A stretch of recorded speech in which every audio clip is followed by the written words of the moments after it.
Aleluia. Aplauda ao Senhor, renda louvores a Ele.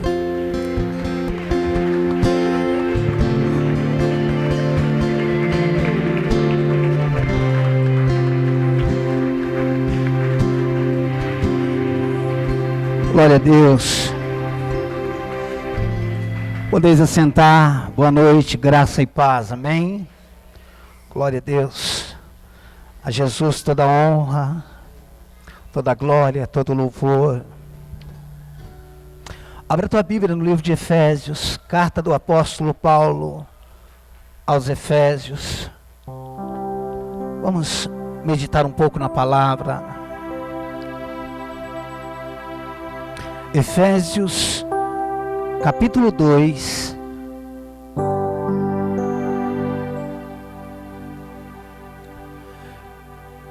Por mais que nós não entendamos, existe uma grande diferença entre o Antigo Testamento e o Novo Testamento. Lembrando que toda a Bíblia é a palavra de Deus, amém? Toda a Bíblia é a palavra de Deus. O que nós precisamos entender são as dispensações, os tempos, as alianças, como funcionava o relacionamento do homem com Deus e de Deus com o homem na antiga aliança. E como funciona o relacionamento com Deus e o relacionamento de Deus com o homem na nova aliança. Deus mudou? Não, Deus não mudou, Deus é o mesmo. Porém, há uma mudança radical na condição que o homem, que eu e você tínhamos no Antigo Testamento e a condição que nós temos no Novo Testamento. A igreja atual, ela vive mesclada entre o Antigo e o Novo. Quando eu falo mesclada, eu não quero dizer que nós devemos ignorar o Antigo, mas entender que o Antigo apontava para o Novo. Sem o Antigo, nós não entenderíamos o Novo Testamento. Sem o Novo, o Antigo não se cumpriria. Então, uma coisa é sequência da outra. Porém, quando eu não entendo as dispensações, eu posso estar vivendo uma dispensação, o qual ela já foi ultrapassada. Uma dispensação, o qual ela já foi passada. A dispensação, a aliança mosaica, a aliança da lei foi ultrapassada. Mas a igreja, nós não entendemos o que é sair da lei e entrar na graça. Falando mais uma vez, graça não é uma doutrina. Graça não é uma matéria teológica. Graça é a pessoa do nosso Senhor e Salvador Jesus Cristo. Por isso que o apóstolo Paulo dizia que o amor de Deus Pai, olha o que reflete o Pai, o amor.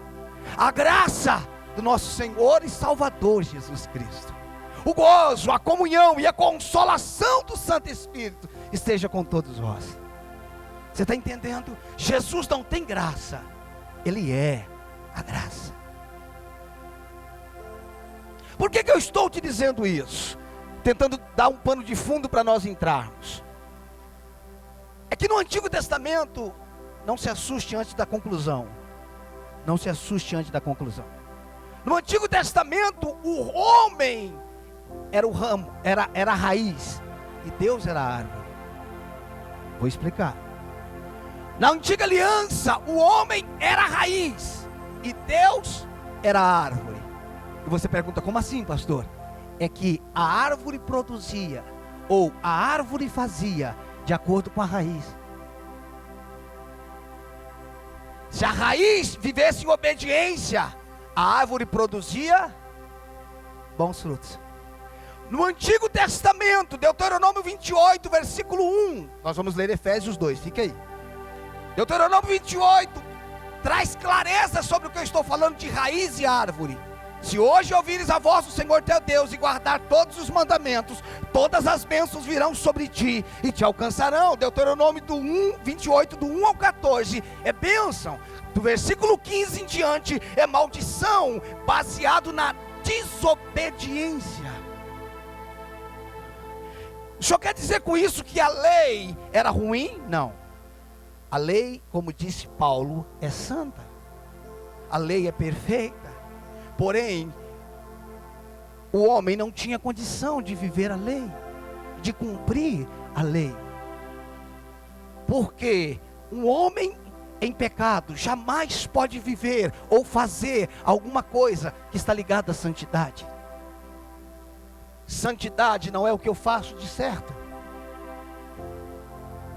E pecado não é o que eu faço de errado. Vou explicar, por mais que eu já falei isso 1 milhão de vezes aqui dentro. Pecado, o que eu faço de errado é reflexo da minha natureza. Presta atenção. Eu não sou pecador porque eu não era pecador porque eu fazia algo de errado. Eu era pecador por natureza. Por isso eu fazia o que era errado. Deu para entender, seu Jorge? Amém? Eu não me tornei pecador pelo que eu fazia de errado. Eu fazia errado porque eu era pecador. Eu já perguntei aqui, quantos pecados o homem precisa cometer para ser pecador?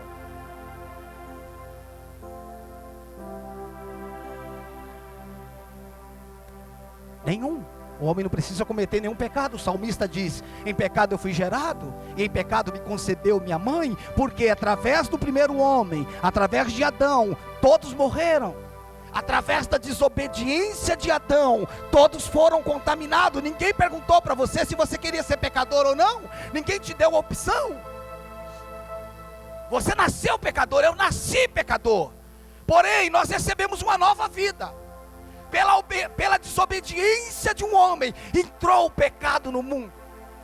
Mas pela obediência de outro homem, nós fomos vivificados. Nós recebemos uma nova vida. Escute, eu estou tentando entrar na mensagem, não consegui.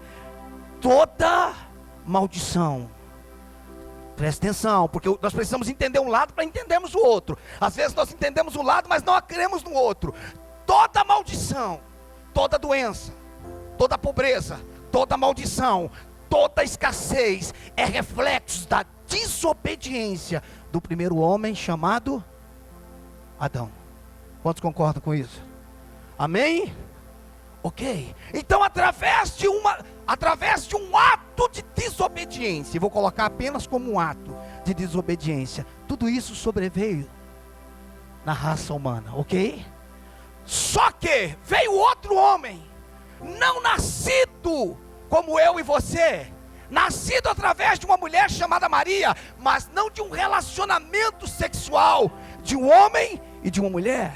Ou seja, ele nasceu sem pecado. E ele foi obediente até quando? Até quando? Até a morte.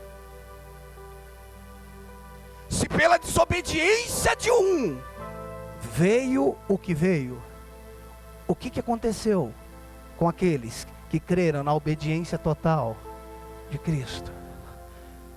Se por um lado tudo isso veio por desobediência, o que a obediência deve fazer na minha vida? Eu estou falando a obediência de Cristo deve fazer na nossa vida. Nós temos ciência, clareza das consequências do primeiro homem. Nós temos clareza da consequência do pecado do primeiro homem, mas nós não temos clareza e consciência da redenção do último homem. Nós não temos consciência. Nós não sabemos. Quando eu falo não sabemos, não é por informação. Nós não sabemos por entendimento e por revelação o que Cristo fez por nós. Ou será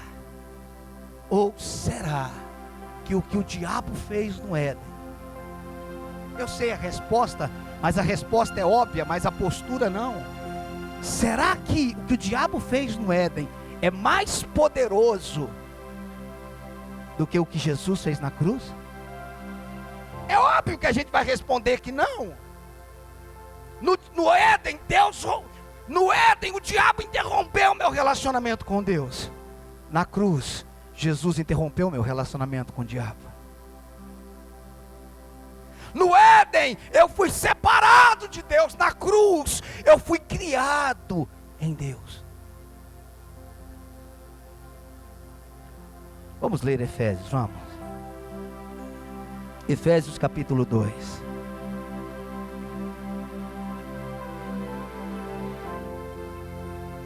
Efésios 2, versículo 12 em diante. Acharam? 2:12 diz assim: naquele tempo, estáveis sem Cristo. Naquele tempo nós estávamos sem Cristo, separados da comunidade de Israel, e estranho às alianças da promessa, não tendo esperança e sem Deus no mundo. Não tendo esperança e sem Deus no mundo. Eu gosto quando Paulo usa a palavra mas. Quando ele fala mais, é que ele vai trazer uma nova condição. Mas, agora, é o mesmo começo de Romanos 8, mas, ou agora. Mas, agora, em Cristo, eu amo essa preposição primária, essa conotação de lugar. Em Cristo, em, não com, em. Não com, eu não estou mais com, eu estou em Cristo. Ele não está mais comigo, porque se eu tenho a sensação que Ele está com, algum dia eu vou sentir que eu estou sem, mas eu não estou com, eu estou em, e Ele está em mim. Ele fez, preste atenção, vamos continuar lendo, versículo 13, mas agora em Cristo Jesus, vós que antes estáveis longe, foste aproximado pelo sangue de Cristo. Aleluia, porque Ele é a nossa paz. Ele não te dá paz, irmãos, Ele é a nossa paz. O qual, presta atenção, o qual de ambos, de que ambos? Eu e Ele e você, de ambos fez um, de ambos fez um. E tendo derribado a parede da separação, que estava no meio, a inimizade. Estava no meio a inimizade. Aboliu na sua carne. Veja o que ele aboliu. Aboliu na sua carne a lei dos mandamentos, na forma de ordenanças. Ele aboliu na sua carne a lei dos mandamentos na forma de ordenanças. Ele aboliu. O que é abolir, irmãos? Quando a gente fala da abolição da escravatura, o que isso significa? Euforia. A liberdade. Aboliu na sua carne a lei dos mandamentos na forma de ordenança, para que dos dois, eu e ele e eu, dos dois criassem em si mesmo um novo homem, fazendo a paz. Fazendo quantos homens? Um novo homem. Um novo homem, fazendo a paz. E reconciliasse ambos em um só corpo com Deus, por intermédio da cruz, destruindo por ela a inimizade, e vindo evangelizou paz. E vindo evangelizou paz a vós outros que estáveis longe, e paz também aos que estavam perto, porque por ele ambos temos acesso ao Pai em um Espírito. Só até aí. Preste atenção. Por favor, preste atenção. No Antigo Testamento, na Antiga Aliança, na Aliança Mosaica, eu era abençoado pelo que eu fazia.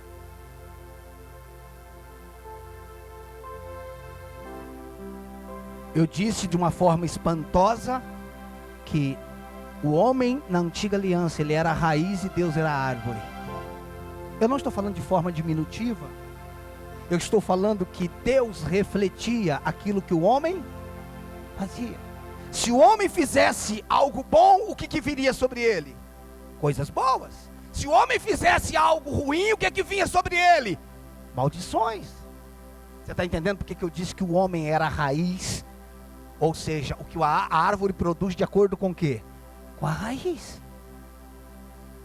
Vocês estão entendendo? Eu não coloquei o homem menor que Deus, eu coloquei o homem como reflexo, como a resposta do que o homem fazia.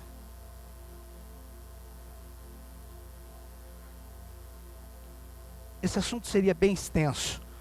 Escute, irmãos. No Antigo Testamento, na Antiga Aliança, a obediência era um ato mecânico.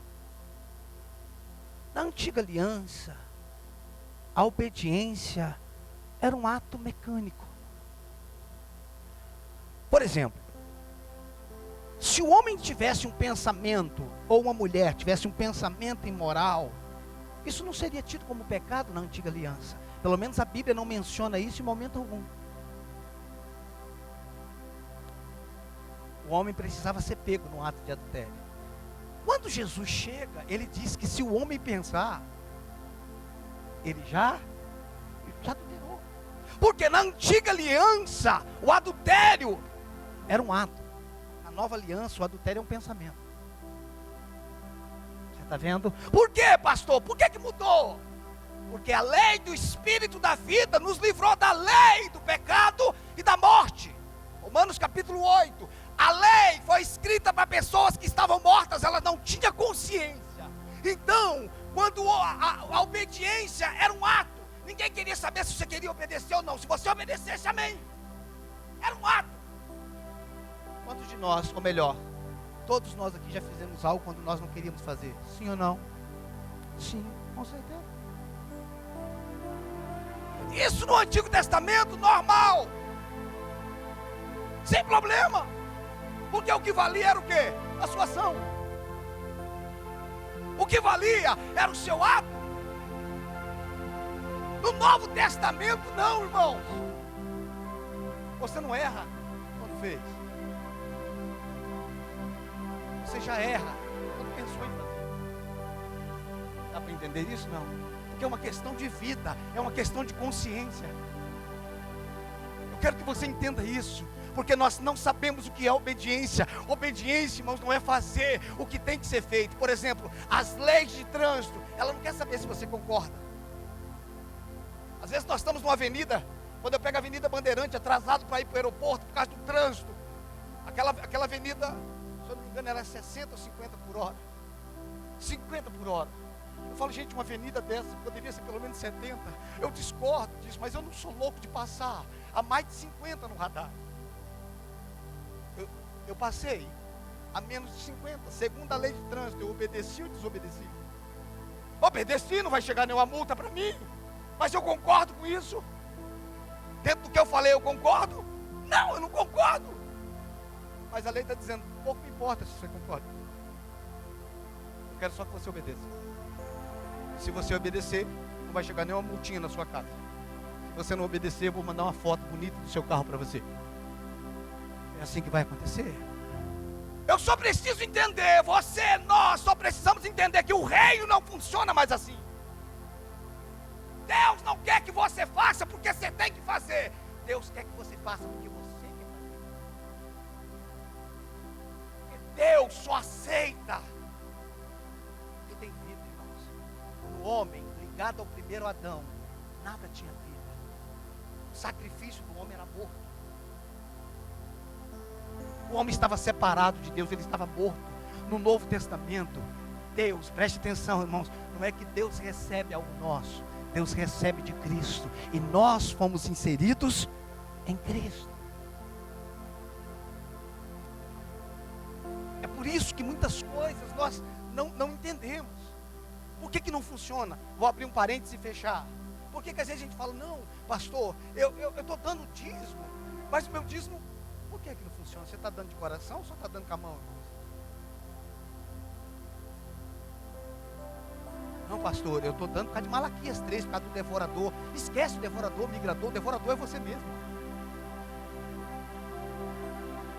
Na antiga aliança o homem fazia por medo. No Novo Testamento ele tem que fazer por fé. E tudo que não é por fé é pecado. Olha, cuidado com a cuca, cuidado com o bicho papão. O devorador, você fala, misericórdia, eu já estou desgraçado. Ainda se chegar o devorador lá em casa, vai acabar com a minha vida. Deixa eu dar logo esse negócio, porque senão eu estou perdido. Você acha que Deus quer isso?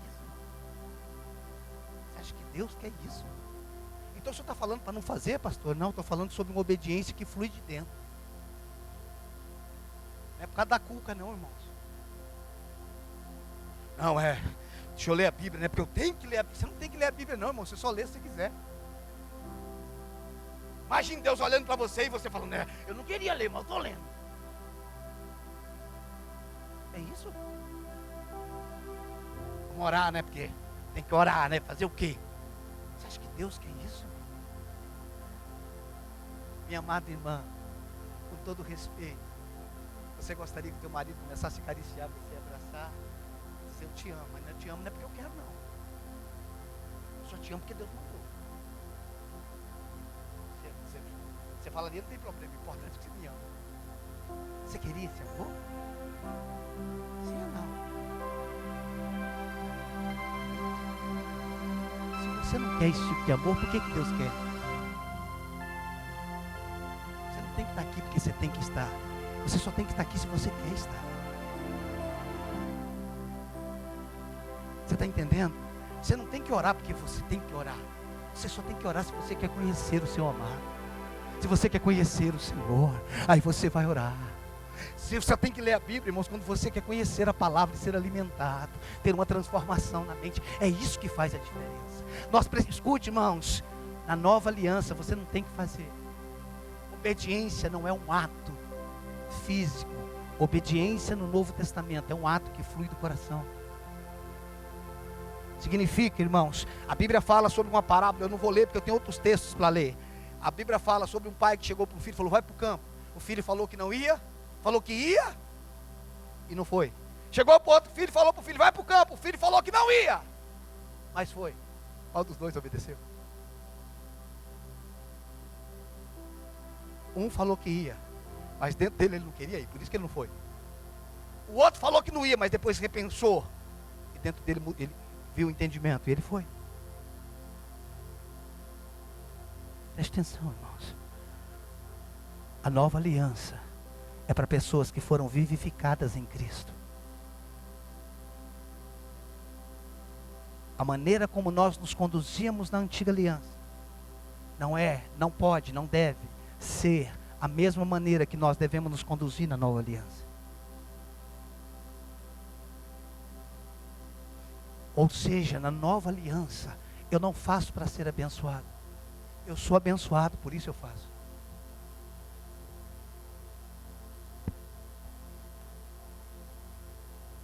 Ó, irmão, nós vamos ter uma fogueira santa aqui, quem vai dar 1000 para ser abençoado? Para, isso daí alguém está enganando vocês. Estão vendendo o evangelho para vocês, isso é mentira. Estão vendendo para você aquilo que já é seu. Eu acho que no mínimo isso é burrice. Você comprar o que já é seu. Para de ser enganado.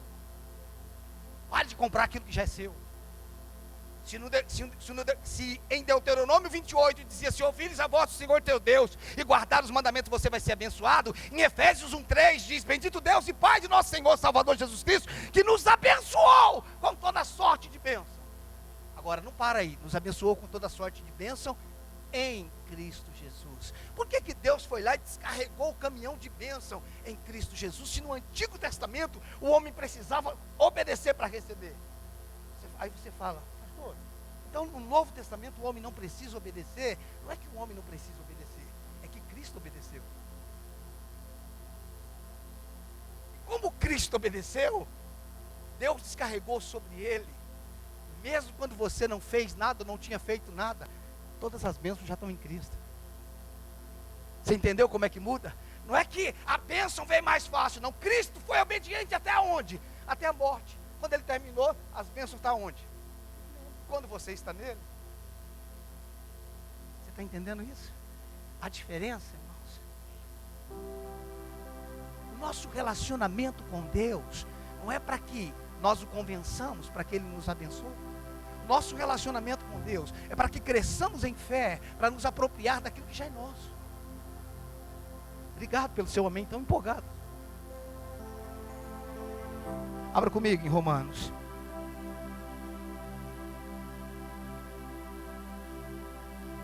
Você fala, pastor, parece tão fácil quando você fala assim.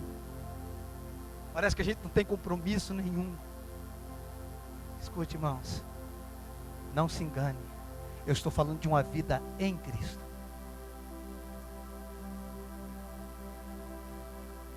Não, pastor, parece que assim a gente não precisa fazer nada. Eu preciso estar naquele que fez. E aquele que fez é o mesmo que faz em mim.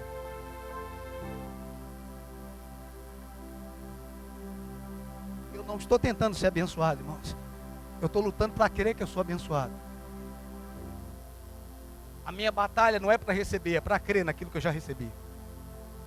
Na verdade não é batalha, é luta, que eu disse esses dias aqui. Preste atenção, irmãos. Romanos capítulo 11.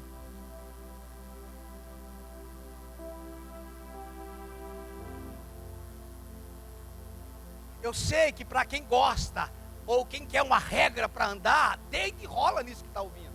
Mas eu não estou falando para quem quer fazer o que é certo e o que é errado. Porque o Evangelho não tem a ver sobre coisa certa e errada. O Evangelho tem a ver com pessoas vivas e pessoas mortas. Dá para entender isso, não? O Evangelho não é sobre fazer coisa certa.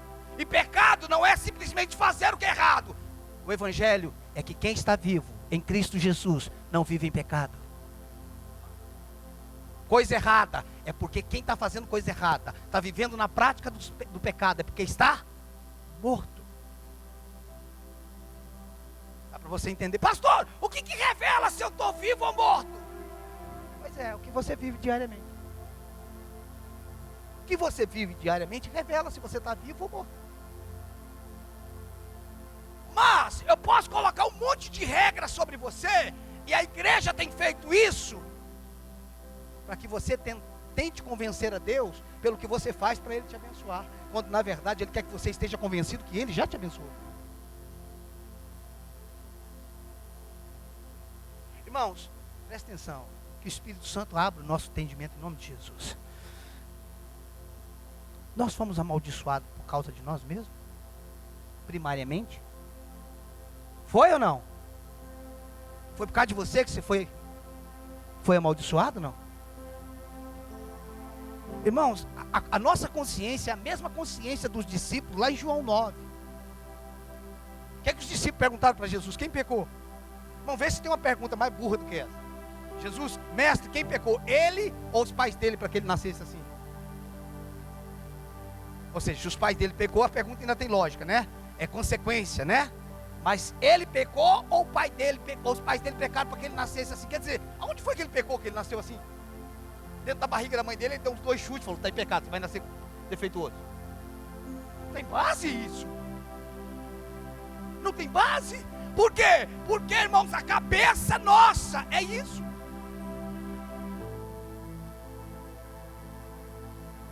Escute, você não fez nada para que toda consequência viesse sobre você. Isso não parece injusto? Parece ou não? As mulheres que o digam. Tudo indica que elas não tinham dores de parto. Agora, depois do pecado, tem. Eu te pergunto, alguém te perguntou se você queria ter dor de parto ou não? Você acha isso justo? Vamos! Óbvio que não! As consequências do pecado sobre as nossas vidas, se nós formos olharmos, não é justo. Se nós formos olharmos, não é justo. Olhar que eu digo matematicamente. Mas a cruz é justa? Vamos, a cruz é justa? O que Jesus fez para estar ali? Então, da mesma forma que era injusto o que veio sobre nós por causa do primeiro homem, não era justo, irmãos, o que Jesus passou por causa de nós. Dá para entender isso? Nós conseguimos ver a nossa consequência no Antigo Testamento, mas não conseguimos ver no Novo Testamento. Deixa eu te mostrar Romanos capítulo 11. Romanos 11.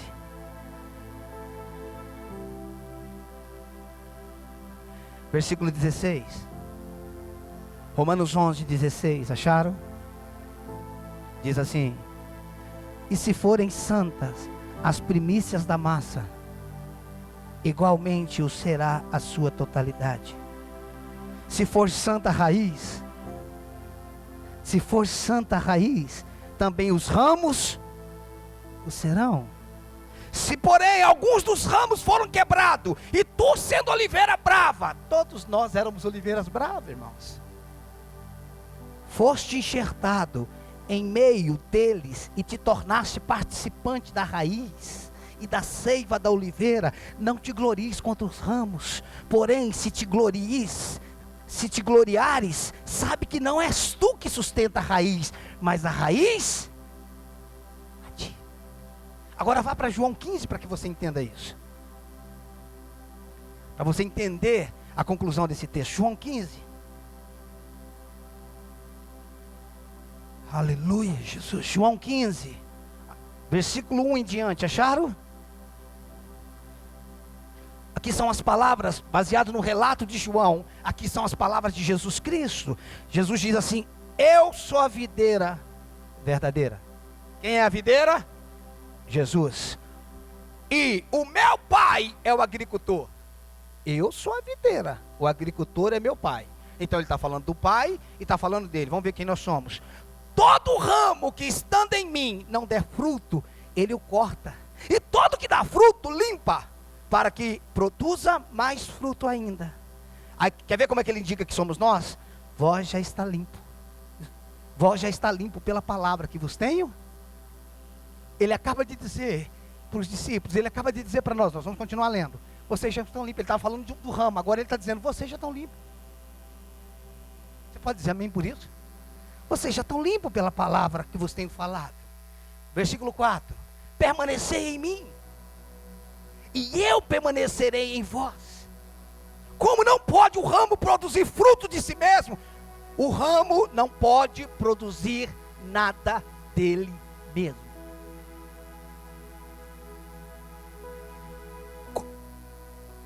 Como não pode o ramo produzir fruto de si mesmo, se não permanecer na videira?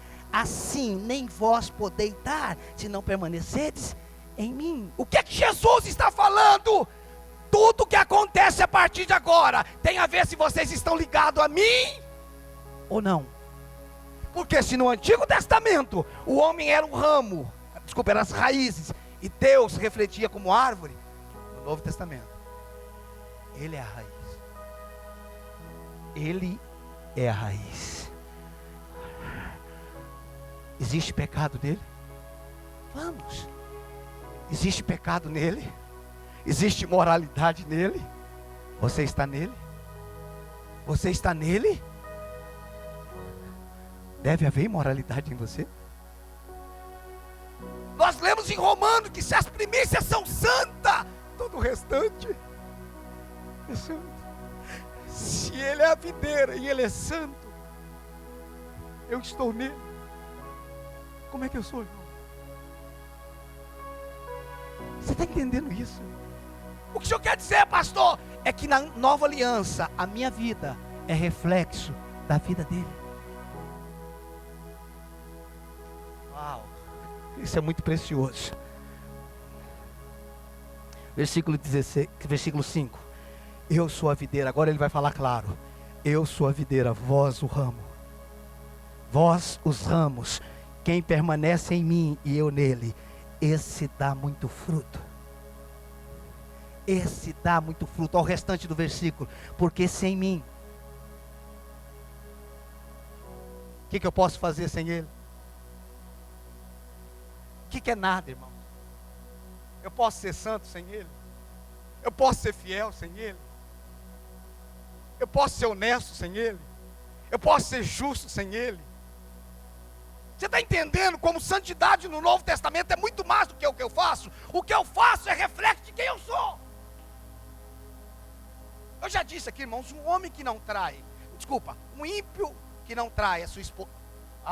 Um ímpio que trai a sua esposa. Vou repetir de novo, né?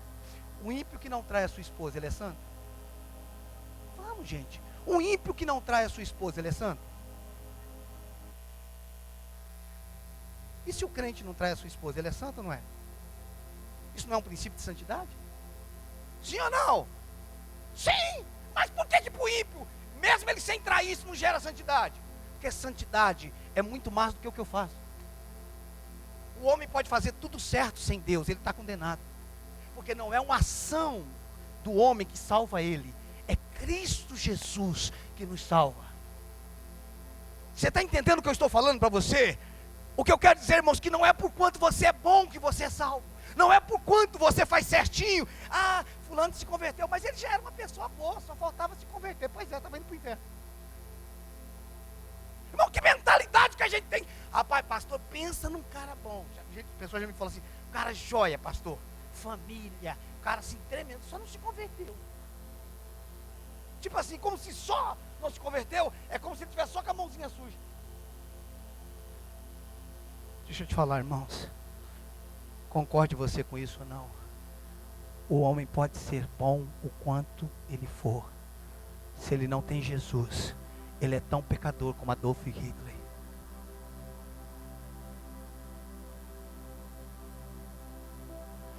Você está entendendo? Porque ele não é bom pelo que ele faz. Você não é bom pelo que você faz. Você é bom pelo que Jesus fez. Você não é aceito pelas suas obras. As obras de Jesus que foi aceita. E por você estar nele, você é aceito. Vamos lá.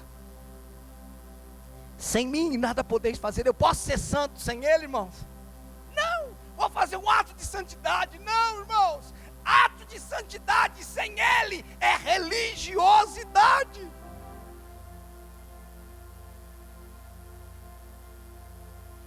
Uau, Deus, o Senhor é maravilhoso. Versículo 6. Se alguém não permanecer em mim, será lançado fora. A semelhança do ramo. O que ele está dizendo? É comparado ao ramo. Se alguém não permanecer em mim, será lançado fora. A semelhança do ramo, e secará. E o apanham e lançam no fogo e o queimam. Escute, irmãos. Se a nossa vida cristã não corresponde à videira, aos ramos, com o tempo nós vamos ser lançados fora. Sabe por quê, irmãos? Porque nesse ramo, nesse galho que sou eu e você, se estivermos vivendo no pecado, não está vindo a vida da raiz. Não está vindo os nutrientes da raiz. Preste atenção, irmãos, isso é sério. Uma vida de oração é para isso, irmãos, é para eu me alimentar da raiz. Uma vida com a palavra, irmãos, é para me beber da pureza. Jesus falou para a mulher, quem beber dessa água, minha filha, volta a ter sede. Mas quem bebe da água que eu bebo, nunca mais terá sede. Você sabe por que as pessoas estão vazias dentro da igreja? Você sabe por que as pessoas estão deprimidas dentro da igreja? Você sabe por que elas estão depressivas? Você sabe por que, irmãos, que elas estão fazendo terapia? Porque elas estão vazias. Porque elas não bebem de Cristo. Pastor, isso é muito sério. Pois é. Porque nós estamos abraçando mais uma religião. Jesus não é uma religião. Jesus não melhorou a minha vida. O que melhora você é plástica. Jesus não veio melhorar a minha vida. Jesus me deu a vida dele. Ele me deu a vida dele. Ele não me deu uma vida. Ele diz, eu sou a vida. Eu não sou um caminho, eu sou o caminho. Meu Deus, santidade é uma questão de natureza. Obediência é uma questão de natureza. Ah, pastor, hoje assim, ó, eu tive que me segurar para mim não manifestar a carne. Se você teve que segurar, irmão, não foi fruto do Espírito, não, foi domínio próprio. Domínio próprio que eu digo da força. Que o verdadeiro domínio próprio é fruto do Espírito. Irmãos, o fruto do Espírito não é aquilo que eu controlo por força. O fruto do Espírito é que eu não preciso nem de força. Porque o que governa a minha vida é o poder de Deus. pastor, se eu não me segurasse, tipo assim, pastor, eu falei pro cara, se eu não fosse crente, eu ia arrebentar você. Não é mesmo? Se fosse eu tinha ficado quieto, não falava nem que era crente. E aí você queima nosso filme. Escute, irmãos. Uma vez eu vi um pregador dizendo que você só explode quando tem uma bomba dentro. Se você não tiver uma bomba, você nunca vai explodir. Nunca vai sair de dentro de nós aquilo que não está em nós.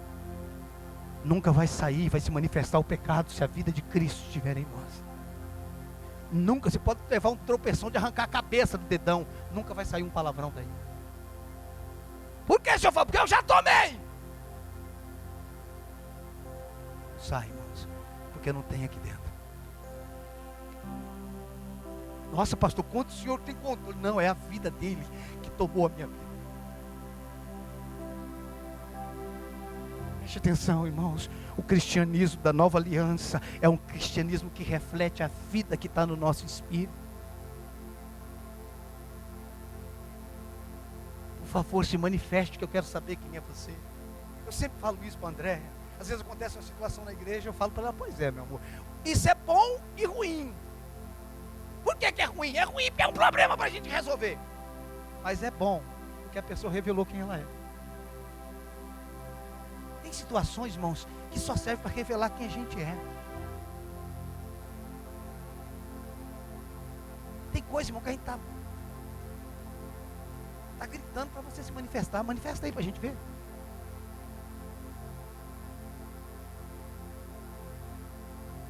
Preste atenção, irmãos. Versículo 7. Já estou indo para a linha de encerramento. Versículo 7. Se permanecerdes em mim. Ele insiste isso, irmãos. E as minhas palavras permanecerem em vós. Pedireis o que quiserdes e vos será feito. Presta atenção, irmãos. Tem gente que quando vê esse versículo só está pensando em bênção. Pedireis o que quiserdes, irmãos. Porque você permanece em mim. Pastor, o que o senhor pede todo dia? As bênçãos eu me aproprio. O que o senhor pede todo dia? Senhor, que a tua santidade que está no meu espírito se manifeste em cada área da minha vida. Que a tua santidade se manifeste no meu casamento. Que a tua santidade se manifeste nos meus relacionamentos, Senhor. Por quê? Porque a santidade está em mim. Mas ela pode se manifestar, eu estou nele e eu posso pedir para que a vida dele que está no meu espírito se manifeste. Porque eu não sei ser santo. Eu não consigo parar de pecar. Ele me libertou do pecado. É por isso que ele veio, porque o homem não tinha condição de se libertar do pecado. É Jesus que transforma a vida do pecador. É Jesus que liberta o homem. Nós podemos ser cooperadores de Deus, mas nós, irmãos, só devemos cooperar com Deus. É Ele que faz. É que no Antigo Testamento, presta atenção, irmãos, presta atenção. No Antigo Testamento, o Espírito Santo não habitava no homem, ok? Ele conduzia alguns profetas, amém? Ok? Saul, quando quis uma palavra, ele foi consultar uma macumbeira, não foi isso? Presta atenção. No Novo Testamento, o Espírito habita onde, irmãos? Não, por favor, me faça ouvir sua voz. Onde é que ele habita, irmãos? Diga em mim. A responsabilidade fica maior assim. Pastor, o senhor é contra o dom de profecia? Não. O senhor crê? Creio. O senhor ouve? Tem lugar que eu recebo palavra, irmão de Deus. O senhor crê? Creio. O que o senhor não crê? Em crente macumbeiro, que vai atrás de profeta, porque não tem uma vida com Deus para ouvir o Espírito Santo dentro de si. Hashtag fica a dica. O que é isso? Macumba. Consulta a Deus. Revela o seu nível de carnalidade. Se você orasse, Deus falaria com você no seu espírito. Ratificando, eu creio em profecia. E Deus pode se levantar e falar uma profecia. Eu creio na interpretação de línguas. Eu creio nos dons. Mas no Novo Testamento, a maneira que ele mais prefere é falar no seu interior. Vou lá na casa da irmã ver Vê uma palavra que ela tem para mim. Cria vergonha, vai para o teu quarto e vai orar. Aí, vai para as igrejas, é o seguinte: eu não oro, não tenho a vida com Deus, mas eu tenho dinheiro. Então eu pago para o pastor ser meu profeta de bolso. Mas, meu irmão, o problema não é quem paga, é quem vende. Pastor, estou ligando para o senhor aí, eu faço esse negócio, eu não faço. Vai orar, meu filho. Deus mandou eu orar por você, para você, não é por você. Eu oro para você, não por você. Eu não oro no seu lugar. Eu oro para Deus cobrir a sua vida, te guardar. Mas você precisa, irmãos, entender que aqui com dinheiro você não vai comprar uma profecia. Você precisa encontrar Jesus. Você precisa orar. Todos nós temos acesso ao trono da graça. Todos nós recebemos acesso ao Senhor através de Jesus Cristo pelo novo e vivo caminho. Aprenda a orar, aprenda a ler a palavra. Aquiete a tua alma e ouça a voz do Espírito Santo. A pessoa mais linda que alguém pode conhecer é o Espírito Santo. Irmãos, você não conheceu o Evangelho se você nunca ouviu a voz dele. Como ele é maravilhoso. Como o Espírito Santo é tremendo, irmão. Eu não sei como é que a igreja do Antigo Testamento viveu sem ele, mas é impossível para mim viver. Você tem o próprio Deus habitando em você. A Bíblia diz: olha, quando ele vier, ele vos guiará a toda a verdade. O Espírito Santo que habita em você, o mundo não conhece, mas ele habita em você. Ele está aí, irmãos. Ele está aí. Se vivemos no Espírito, andemos no Espírito.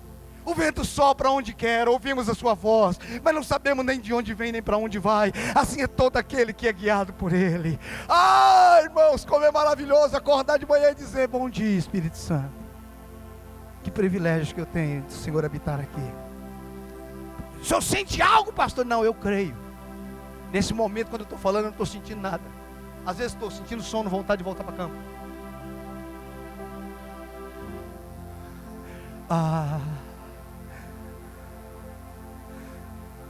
E aí eu fico ali. Daqui a pouco ele começa a falar o meu coração.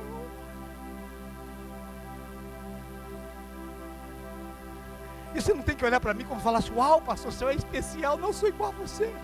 Você é igual a mim. Você não precisa de mim para ser abençoado. Jesus te abençoou. Nós estamos aqui para contribuir, irmãos, para partilhar uma palavra, para partilharmos dons. É para isso que nós estamos aqui. Irmãos, eu acho ridículo quando alguém diz: vamos lá na minha igreja, meu pastor é o homem de Deus. E você é o quê? Sem falar daqueles: vamos na minha igreja é legal. Minha igreja tem um louvor legal. Gente, tem um monte de lugar que é mais legal do que a igreja. Ninguém tem que ir para a igreja porque é legal, não, irmãos. Nós estamos vindo para a igreja para adorar o Senhor, para exaltar o Senhor. Vamos parar com essa modinha, é legal, é não sei o quê. Não, irmão, você tem que congregar num lugar onde a palavra é pregada de verdade. Não é com que você concorda ou não concorda. É que hoje tem a igreja, a moda da casa, né? Não concordo com isso. Não, assim, vamos ali, que ali o dízimo é 8%, ali é 5%, para fazer promoção, né? Não, é que ali apoia divórcio, pode casar de novo 3 vezes, 4 vezes. Tipo assim, mas qual que é o parâmetro? O parâmetro é a igreja que concorda, discorda, ou que a palavra de Deus diz. O povo que não lê a Bíblia, irmão. O povo que não tem relacionamento com a palavra. O povo que vive de caixinha de promessa. Caixinha de promessa, deixa eu ver o que Deus está falando hoje. Toca fogo na tua caixinha de promessa. Aquilo é a palavra de Deus. Não, a palavra de Deus não é só aquilo, não.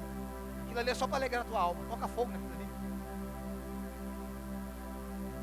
Para de ser macumbeiro e ficar consultando a palavra. Seria bom que se um dia você pegasse uma palavra saísse assim: Judas foi e se enforcou. Você tirasse, colocasse do lado e falasse: vou buscar mais uma. E você pegasse o outro e falasse: o que tem que fazer, faça logo. Irmãos, para com isso. Nós precisamos buscar o Senhor, irmãos. Nós precisamos amar o Senhor. Escute, vocês estão cansados de me ouvir. Eu falar sobre oração, sobre vida com Deus, sobre vida com a palavra todos os dias aqui. Sai de uma vida de religião. Sai de uma vida de religião, sai. Isso não resolve. Isso não resolve. Pastor, eu não consigo largar o pecado. Não é que você não consegue, é que você não quer. É que você não quer. O capeta quer sair, você está agarrado nele. Não vai não, fica comigo. A verdade é essa, você não quer. Porque se quisesse, você estava investindo tempo na palavra. Estava investindo tempo dizendo: Senhor, olha, eu te amo, Senhor. Chega diante dele e diga para ele: Senhor, eu não consigo, me ajuda. Me ajuda. Ah, irmão, não tem ninguém que clame a ele que ele não venha socorrer. Não tem ninguém que clame por ele, ainda mais quando a pessoa está vivendo em pecado. Me ajude.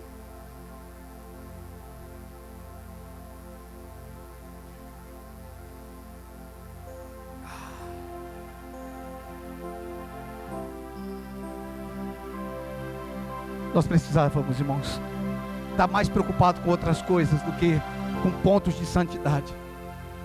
Nossa, pastor, santidade deveria fazer parte da nossa vida natural em Cristo, e nós deveríamos estar manifestando o reino por onde nós passássemos. Nós deveríamos estar tocando os enfermos, nós deveríamos estar ressuscitando os mortos, tocando os paralíticos, irmãos, curando os cânceres. Era isso que nós deveríamos estar fazendo como igreja. Não é preocupado, é que a minha igreja pode, a minha não pode. Lá não pode jogar bola, lá pode. Ah, irmãos, que meleca! Na sua igreja pode beber cerveja? Na sua igreja não pode? Questão de igreja ou questão de palavra? Aí, irmãos, como eu gosto de tomar uma cajibrina, eu vou procurar a igreja que bebe. Pouco importa se a palavra diz. O que eu quero é o bem. Tipo assim, eu quero uma igreja que se molda a mim. Irmãos, a cruz não é ortopédica, não. Ela não vai se moldar a você, não. Eu preciso entender isso, irmãos. Cristo em mim, Ele me liberta de toda a macela do mundo, do pecado. Escute, irmãos, Cristo em mim vai me ensinar a ser esposo, vai me ensinar a ser pai, vai me ensinar a ser homem. Cristo, eu estou vendo, pastor, 7 passos para me se tornar um marido ideal. Você quer ser um marido ideal? Ande com o marido ideal, que é Jesus Cristo. Ele é um marido ideal. Pensa no marido ideal, irmãos. Nunca falou mal de você como esposa para o pai dele. Pensa no marido ideal, é Jesus Cristo. Ele é tão ideal que ele morreu pela noiva. Você está entendendo isso? Irmão, se nós vamos viver o Evangelho, viver de verdade. Quando eu falo de verdade, eu não estou falando sobre o que você tem que fazer. Comece a fazer isso. Não, irmão, vá para Deus. Vá para Deus. Vá para Deus. Pastor, a minha vida tem sido tanto luta, forçada, porque você está tentando resolver tudo na sua força. Você está tentando resolver tudo na sua força. Sai disso. Diga para ele: Senhor, está aqui.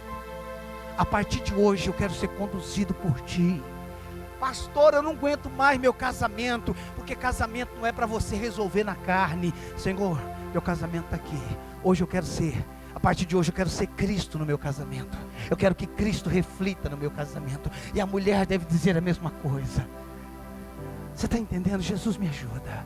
Eu estou aqui. Ele não morreu por nós para nos dar um monte de regra para fazer, faça tudo certo. Ele morreu por nós. E Ele fez tudo certo. E nós hoje vivemos nele. Nós vivemos nele. A Bíblia diz: nele vivemos, nos movemos e existimos. Nele vivemos, nos movemos e existimos.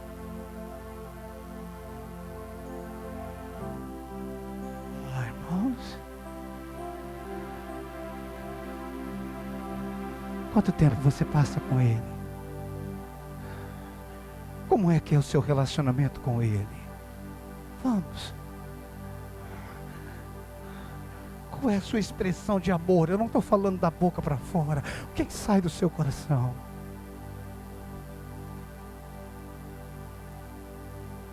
O que está dentro de você? Quais são, o que importa para você nessa vida? O que você está buscando? O que você está querendo?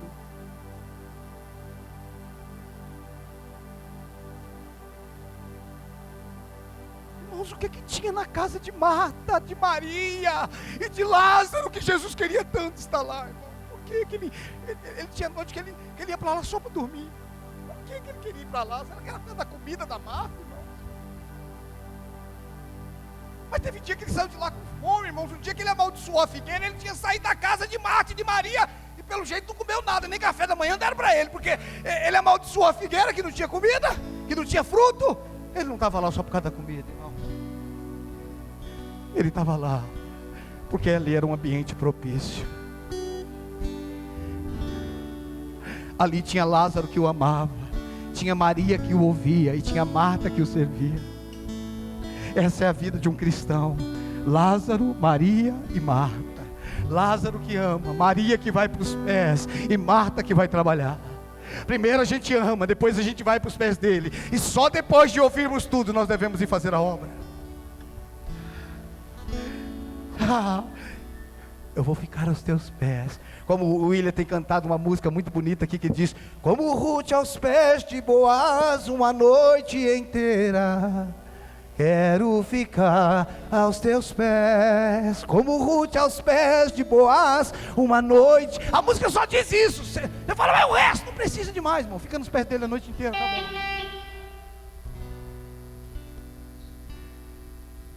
Ruth não foi para os pés de Boaz. Ruth não foi para os pés de Boaz porque ela queria sexo, irmãos. Se ela quisesse sexo, ela tinha sentado deitada ao lado. Ela deitou aos pés. Vai para os pés dele. Deus tem coisas tremendas para a sua vida. Deus tem um chamado para a tua vida. O teu tempo está passando. Veja quantos anos você tinha e quantos anos você tem. Pastor, eu não consigo. Não tem a ver com o que você consegue, tem a ver com viver nele. Vamos. Existem cadeias na nossa vida que só serão quebradas quando nós formos para os pés dele, quando nós amarmos a ele acima de todas as coisas. Por favor, se coloque de pé.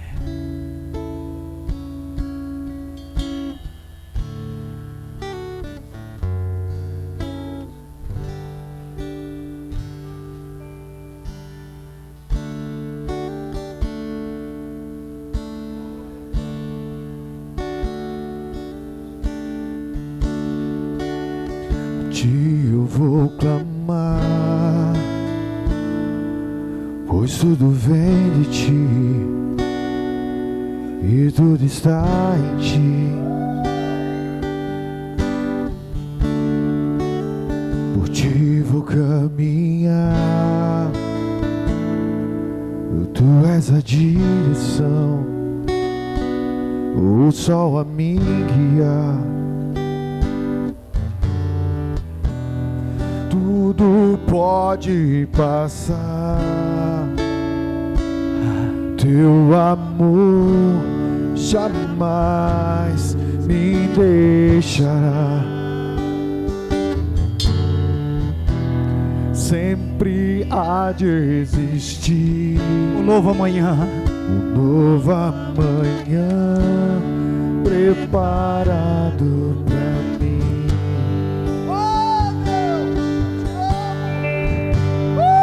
Preparado pra mim. Eu te adoro, Jesus. A ti eu vou clamar, a ti eu vou clamar. Vamos. Pois tudo vem de ti e tudo está em ti.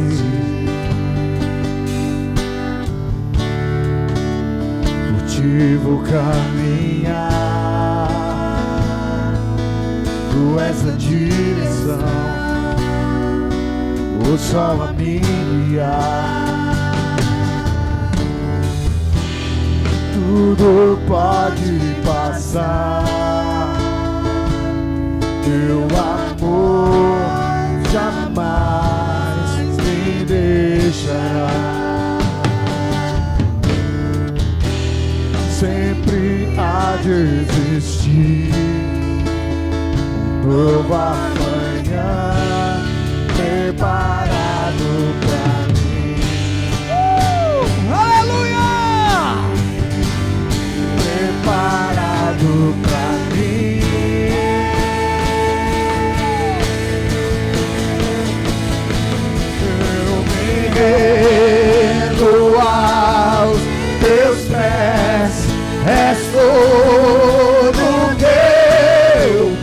preciso pra viver.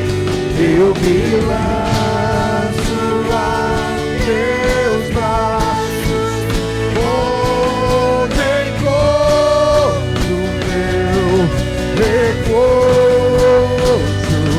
Eu me rendo aos teus pés. És tudo que eu preciso pra viver. Eu me lanço aos teus braços, onde encontro meu refúgio. Eu me rendo aos teus pés. És tudo que eu preciso pra viver. Eu me lanço aos teus braços, onde encontro meu repouso. Jesus,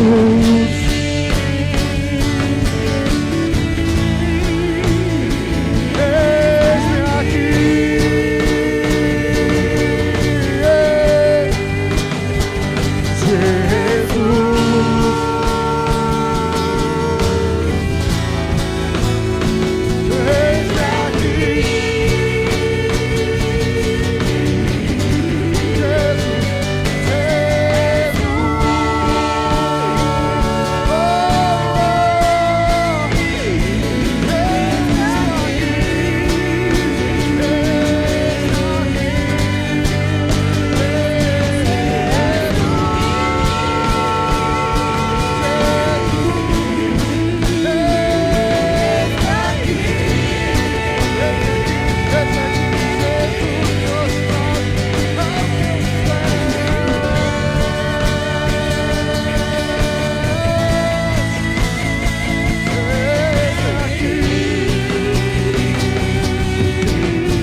Vamos, adore ao Senhor, coloque diante dele a tua vida. Vamos, se entregue a ele, vamos. Peça a ele fome, peça a ele sede, peça a ele mais. Vamos, nós precisamos da tua vida em nós, Senhor.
eu me rendo aos teus pés, és tudo que eu preciso. Vamos, declara isso a Ele.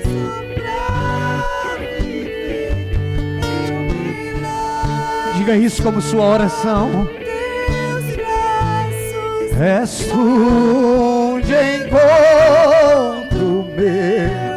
refúgio, eu me rendo aos teus pés. Pega tuas mãos, por favor. Pega tuas mãos para Ele, por favor. Faça desse momento a sua oração.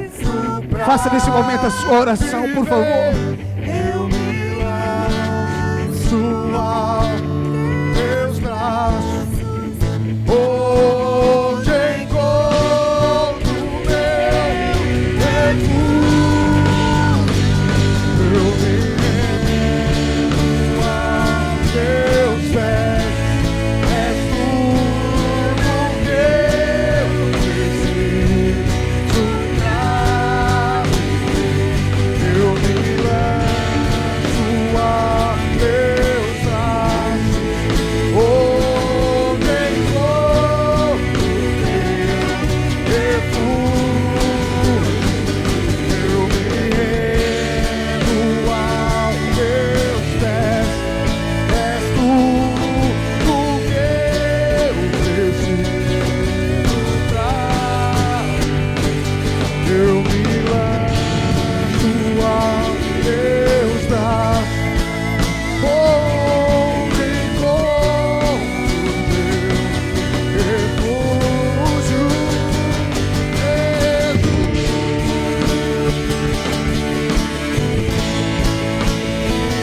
Está aqui.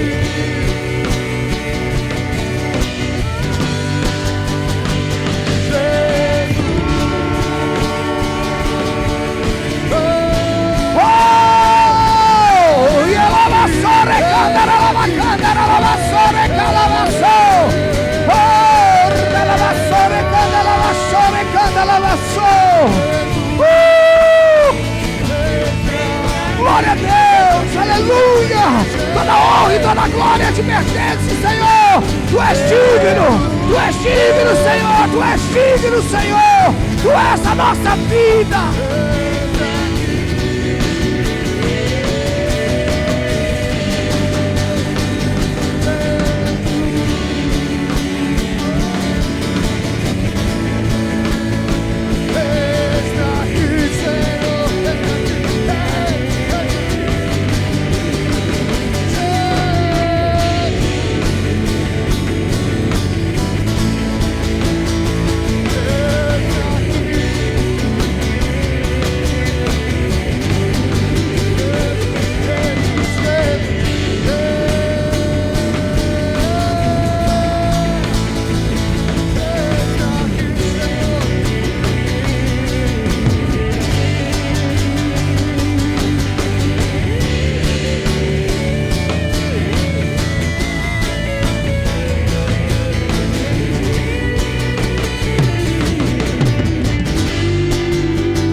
Aleluia, Senhor.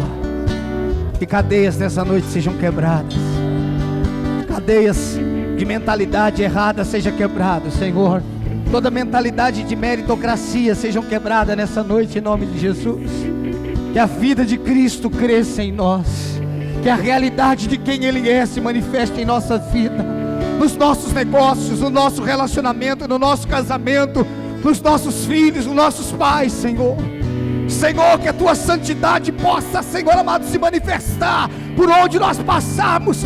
Que as pessoas vejam Cristo em nós, sejam tocadas por Cristo em nós. Senhor, gera em nós fome pela Tua palavra, pela Tua presença. Gera em nós fome, Senhor, por lugares mais altos em Ti, por dimensões em Ti que nós ainda não conhecemos. Ah, Jesus, ah, Jesus, Tu és a nossa vida, Tu és o nosso Senhor. Toda honra e toda glória nós entregamos a Ti. Tu és suficiente para nós. Tu és suficiente para nós. Você pode aplaudir o Senhor, render louvores a Ele.